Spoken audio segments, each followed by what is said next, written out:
আপনার সন্তান আপনার অবাধ্য, আপনার কথা শোনে না। আপনি বিশাল বড় অর্থ সম্পদের মালিক, আপনি বিশাল বড় মেল কারখানা ইন্ডাস্ট্রির মালিক, আপনি বিশাল বড় এক ব্যবসায়ী, আপনি বিশাল বড় একজন সরকারি কর্মজীবী আছেন বা মন্ত্রী মিনিস্টার আছেন, আপনি বহু টাকার মালিক, আপনি কোনো অভাব নাই।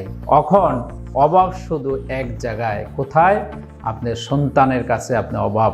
আপনার কথা শোনেন আপনার সন্তান, আপনার অবাধ্য হয়ে গেছে। সেই বিভিন্ন বন্ধু বান্ধবের সাথে চলতে যে আপনারা সেই সুযোগ দেওয়াতে তারা দেখা যাচ্ছে যে বিয়ে লাইনে চলে গেছে, সে এখন নেশাগ্রস্তভাবে জড়ায় গেছে। বিভিন্ন ক্ষেত্রে আপনি তাকে আপনার আওতায় আনার জন্যে বিভিন্নভাবে চেষ্টা করছেন, কিন্তু আপনার সন্তান আপনার কথা শোনে না, তার মন মতন সে চলছে, আপনার অবাধ্যভাবে চলছে। তাকে কোনোভাবেই কোনো একটা কর্মক্ষেত্রে দিতে পারছেন না বা একটা চাকরি ক্ষেত্রে দিতে পারছেন না, সে আপনার কথা শোনে না।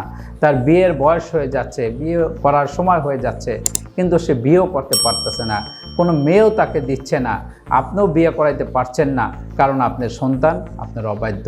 আল্লাহ মেয়ে হোক বা ছেলে হোক, অনেক মেয়ে আছে যে বাবার অবাধ্য, মায়ের অবাধ্য, মার কথা শোনে না,